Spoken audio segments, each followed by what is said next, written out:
और morning prime में अब रुख राजस्थान का करते हैं। राजस्थान में किरोड़ी लाल मीणा ने चुनाव प्रचार की कमान संभाल ली है। वो बीजेपी के स्टार प्रचारक है। उनका चुनाव प्रचार करने का जो तरीका है, जो अंदाज है, वो निराला है। चुनाव प्रचार के दौरान किरोड़ी लाल मीणा ने न्यूज 18 इंडिया से कई मुद्दों पर बातचीत भी की। माहौल आपके सामने है। जोश में भारतीय जनता पार्टी के कार्यकर्ता आप मोटरसाइकिल से ले जा रहे हैं।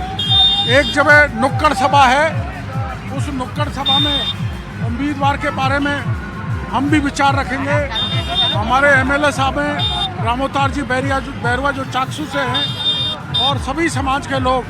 आपने देखा पहले गुर्जर समाज के लोगों ने मेरे का स्वागत किया है, और कर्नल पेशरा की एक किताब भी मेरे को भेंट की है। तो इस प्रकार से आप अंदाज लगा सकते हो कि सब जाति वर्ग मोदी जी के साथ है, मोदी जी को वोट देना चाहता है।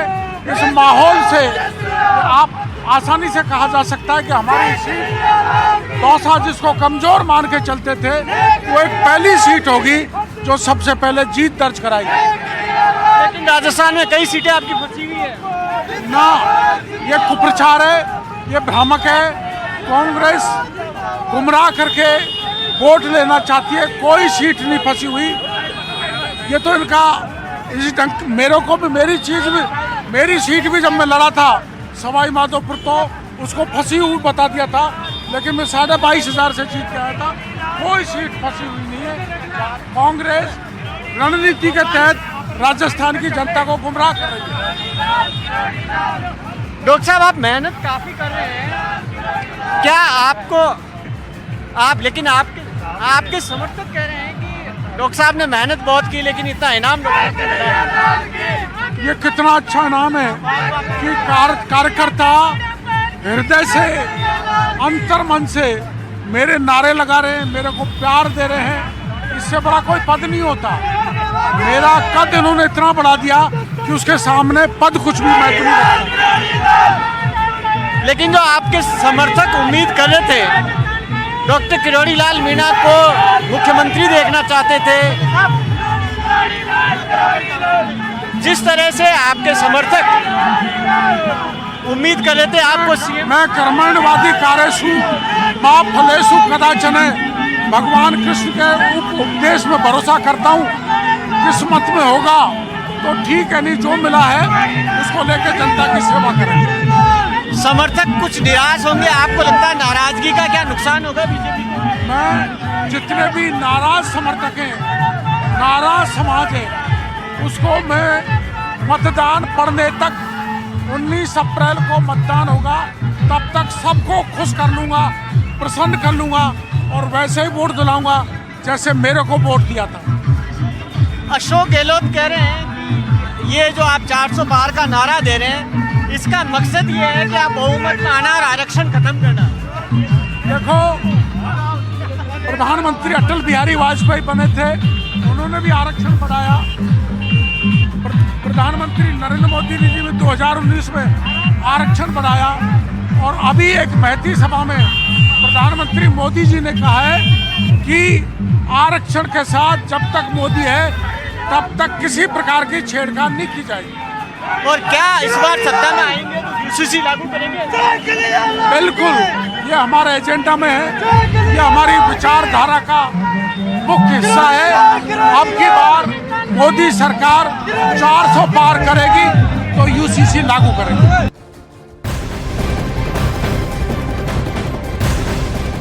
मॉर्निंग प्राइम में खबर हैदराबाद से। यहां कांग्रेस और एआईएमआईएम के बीच समझौता हो गया है। कांग्रेस पार्टी ने हैदराबाद में अपना कैंडिडेट न उतारने का फैसला किया है। इसका दावा कांग्रेस नेता मोहम्मद फिरोज ने कर दिया। हैदराबाद लोकसभा सीट से असदुद्दीन ओवैसी चुनाव लड़ रहे हैं, और इस सीट से कांग्रेस पार्टी उम्मीदवार अब नहीं उतारेगी। बीजेपी ने ओवैसी के खिलाफ माधवी लता को टिकट दिया है, लेकिन यहां हैदराबाद में समझौता हो गया है कांग्रेस और एआईएमआईएम के बीच में। कांग्रेस ने अपना कैंडिडेट न उतारने का फैसला कर दिया। There is a compromise between MIM and Congress party, so I am not in the race. High Command will decide.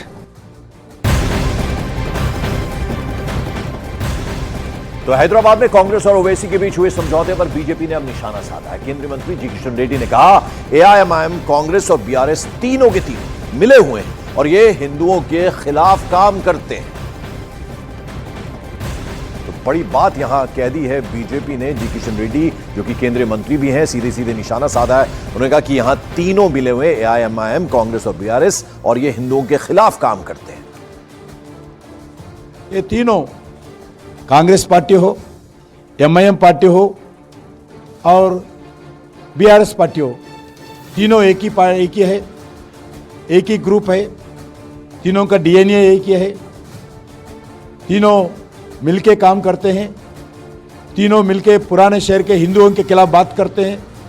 हिंदुओं का अलग अलग हंड्रेड्स ऑफ बस्तीज, स्लम्स खाली करवाते हैं मजलिस पार्टी। कांग्रेस पार्टी सत्ता में है तो कांग्रेस पार्टी समर्थन करते हैं एमआईएम पार्टी को, बीआरएस पार्टी सत्ता में है तो बीआरएस पार्टी एमआईएम को सपोर्ट करते हैं। पुलिस पूरे एमआईएम के इशारे पर नाचने वाले पुलिस को लगाते हैं। पूरे हिंदुओं के खिलाफ काम करते हैं मजलिस पार्टी, उनका समर्थन में सरकार ठहरती है।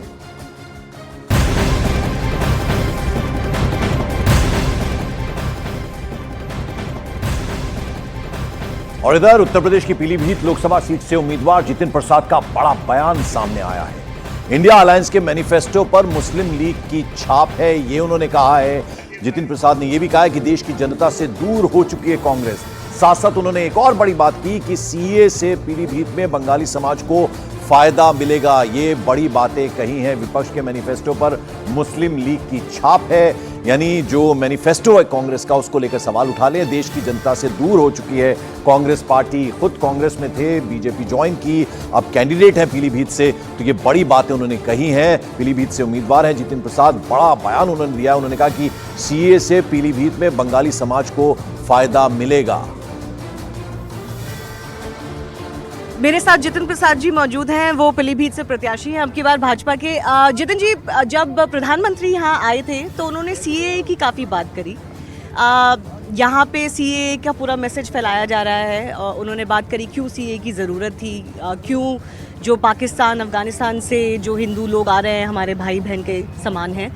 मैंने देखा कि पीलीभीत में काफ़ी मुस्लिम पॉपुलेशन भी है, तो आपको क्या लगता है कि वो सीएए का मैसेज यहाँ पे कैसे लैंड करेगा? देखिए, सीएए का मैसेज ये है कि यहाँ जैसे प्रधानमंत्री जी ने भी कल अपने विचार रखे और बताया, हिंदू और सिख भाई जो हमारे हैं, जो किसी कष्ट में हैं, उनके लिए भारत में दरवाजे खुले हैं। और एक जो यहाँ बहुत बड़ी एक समस्या, इसलिए आपको मैं बताना चाहता हूँ, ख़ास तौर से इसलिए रखी गई थी सीएए की बात कि यहाँ बहुत बड़ी आबादी बंगाली समाज की, जो एक समय में आज़ादी के बाद यहाँ पुनर्स्थापित किए गए थे, उन लोगों के अभी तक, आज तक 70 साल बाद तक उनके सिटीजनशिप, उनकी पूर्णतः कागज पूरे नहीं हुए हैं। और वो उनको आज ये सरकार ने, और पीलीभीत में जो इतनी बड़ी संख्या है, उसको हम लोगों को लाभ मिलेगा। जो मोदी सरकार ने सिटीजन अमेंडमेंट एक्ट लाए हैं, उसके तहत यहाँ बहुत बड़ी आबादी होगी जो उसका लाभ उठाएगी, उनको अधिकार मिलेंगे और आने वाले समय में उनका पूरी तरीके से भारत में समायोजन हो जाएगा। बट जो ऑपोजिशन है, समाजवादी पार्टी है एक्सेट्रा, इंडिया अलायंस की जो पार्टीज़ हैं, वो बहुत अपोज कर रही हैं आज भी सीएए को। आपने कांग्रेस का मैनिफेस्टो भी देखा होगा, उन्होंने बात करी है कि सीएए टाइप 370 की बात करते हैं प्रधानमंत्री, और आप 370 हो, सीए हो, ऐसे लेजिस्लेशन को वापस लिया जाएगा। ऐसा है, प्रधानमंत्री जी ने कह दिया ना कि जो इंडिया अलायंस का और बाकी लोगों का मैनिफेस्टो है, उसमें लगता है कि मुस्लिम लीग की छाप है। और अब आप जनता देखिएगा क्या फैसला लेती है। कभी ऐसे बर्दाश्त नहीं करेगी जो लोग एक ही वोटों के लिए किसी विशेष वर्ग के लिए काम करते हैं, जो मोदी जी कर रहे हैं। सर्व समाज, सबको साथ लेके चल रहे हैं। उनकी योजनाएं जो हैं वो सबके लिए हैं। कार के लाभ जो मिल रहे हैं वो सबको मिल रहे हैं, और किसी तरीके की वोटों के लिए नहीं है, देश के लिए कर रहे हैं।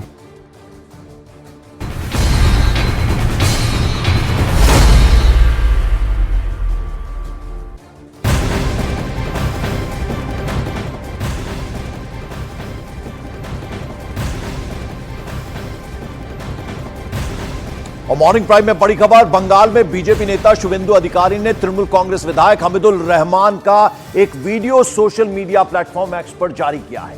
इसमें टीएमसी विधायक हमीदुल रहमान लोगों को धमकाते दिखाई दे रहे हैं। इस वीडियो में हमीदुल रहमान लोगों से यह कह रहे हैं कि चुनाव खत्म होने के बाद केंद्रीय बल यहां से चला जाएगा, उसके बाद उनकी पुलिस के साथ लोगों को रहना होगा, इसलिए वो अपना वोट बर्बाद मत करें। धमकी देने का अंदाज। अब बंगाल बीजेपी ने इस वीडियो के आधार पर इलेक्शन कमीशन से हमीदुल रहमान के खिलाफ कार्रवाई की मांग कर दी है।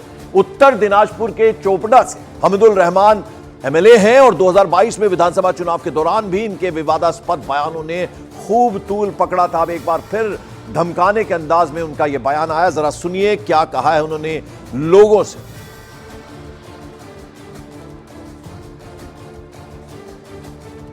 সেন্ট্রাল গভর্নমেন্টের ফোর্স 26 তারিখ পর্যন্ত থাকবে, তারপরে আমাদের এই ফোর্সের সঙ্গে থাকতে হবে।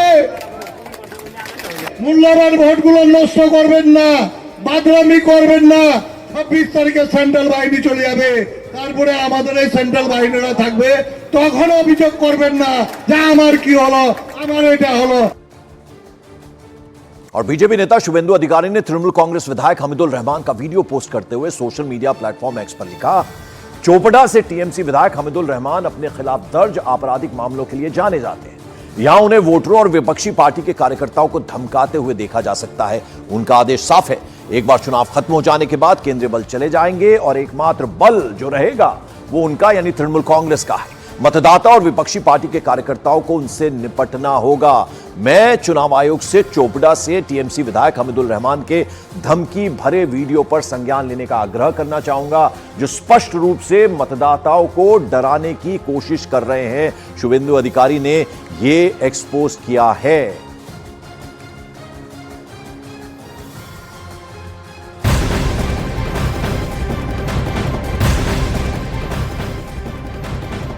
और इस बीच पश्चिम बंगाल की मुख्यमंत्री ममता बनर्जी को गुरुवार को जलपाईगुड़ी में एक अजीब से हालात का सामना करना पड़ गया। ममता बनर्जी के काफिले के सामने जय श्री राम के नारे लग गए। जैसे उनका काफिला चालसा इलाके पहुंचा, वहां मौजूद बीजेपी जो कार्यकर्ता है उन्होंने जय श्री राम के नारे लगाने शुरू कर दिए। हालांकि इस घटना पर ममता बनर्जी ने कोई प्रतिक्रिया, कोई रिएक्शन उनकी तरफ से नहीं आया। अमूमन इस तरह की जब भी कोई वाकया होता है, पेश आता है उनके सामने, तो रिएक्ट जरूर करती हैं। चालसा इलाके में बीजेपी उम्मीदवार के समर्थन में बीजेपी की एक रोड मीटिंग चल रही थी। इसी दौरान वहां से मुख्यमंत्री का काफिला गुजरा तो बीजेपी कार्यकर्ताओं ने जय श्री राम के नारे लगाने शुरू कर दिए। मुख्यमंत्री का काफिला वहां पर कुछ सेकंड्स के लिए रुका जरूर, लेकिन ममता बनर्जी ने कुछ कहा नहीं। बिना कुछ कहे वो वहां से आगे बढ़ गई। किसी तरह का कोई रिएक्शन, कोई प्रतिक्रिया उनकी तरफ से नहीं आई। लेकिन ये तस्वीरें आप देख रहे हैं जलपाईगुड़ी, पश्चिम बंगाल, यहां से उनका काफिला गुजर रहा था कि अचानक वहां जय श्री राम के नारे बीजेपी कार्यकर्ताओं ने लगाने शुरू कर दिए।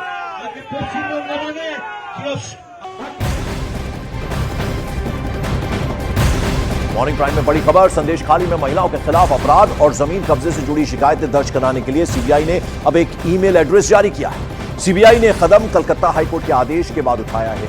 सीबीआई का यह दावा है कि ईमेल एड्रेस यानी संदेश खाली @cbi.gov.in संदेश खाली के पीड़ितों को शिकायत दर्ज कराने के लिए एक प्लेटफॉर्म के रूप में, एक मंच के रूप में काम करेगा। कलकत्ता हाईकोर्ट ने 10 अप्रैल को संदेश खाली में महिलाओं के यौन उत्पीड़न और जमीन पर कब्जे के मामले की जांच सीबीआई को सौंप दी थी। तो लिहाजा अब सीबीआई ने ये एक ईमेल एड्रेस जो है वो जारी किया है, एक प्लेटफॉर्म, एक तरह का मंच जो है वो दिया है संदेश खाली के लोगों के लिए, संदेश खाली @cbi.gov.in।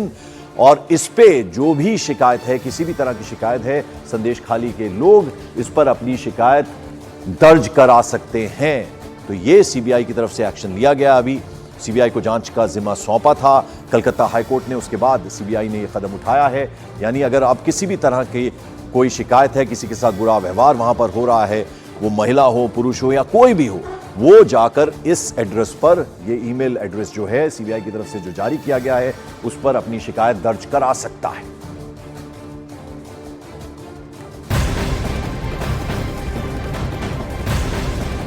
उधर बंगाल में बीजेपी नेता दिलीप घोष ने ममता बनर्जी पर बड़ा हमला बोल दिया। वर्धमान में चाय पर चर्चा कार्यक्रम में हिस्सा लेने के बाद दिलीप घोष ने ममता बनर्जी को निशाने पर लिया और कहा कि नमाज पढ़ने के बाद ममता बनर्जी दंगे की बात करती हैं, तो क्या मुसलमान दंगे करते हैं?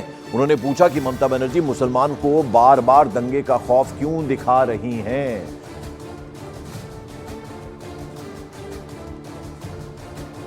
মুখ্যমন্ত্রী নামাজ পড়ে বলছেন দাঙ্গা করবেন না, দাঙ্গা হচ্ছে, তার মানে মুসলমানরা দাঙ্গা করে নাকি? মুখ্যমন্ত্রী নামাজ পড়ে বলছেন দাঙ্গা করবেন না, দাঙ্গা হতে দেবেন না। তার মানে মুসলমানরা দাঙ্গা করে নাকি? और मॉर्निंग प्राइम में अब बात मीसा भारती के बयान की। प्रधानमंत्री नरेंद्र मोदी पर दिए गए मीसा भारती के विवादास्पद बयान पर अब सियासी घमासान मचा हुआ है। बीजेपी ने मीसा भारती के बयान को आड़े हाथों लिया और उन पर सवालों की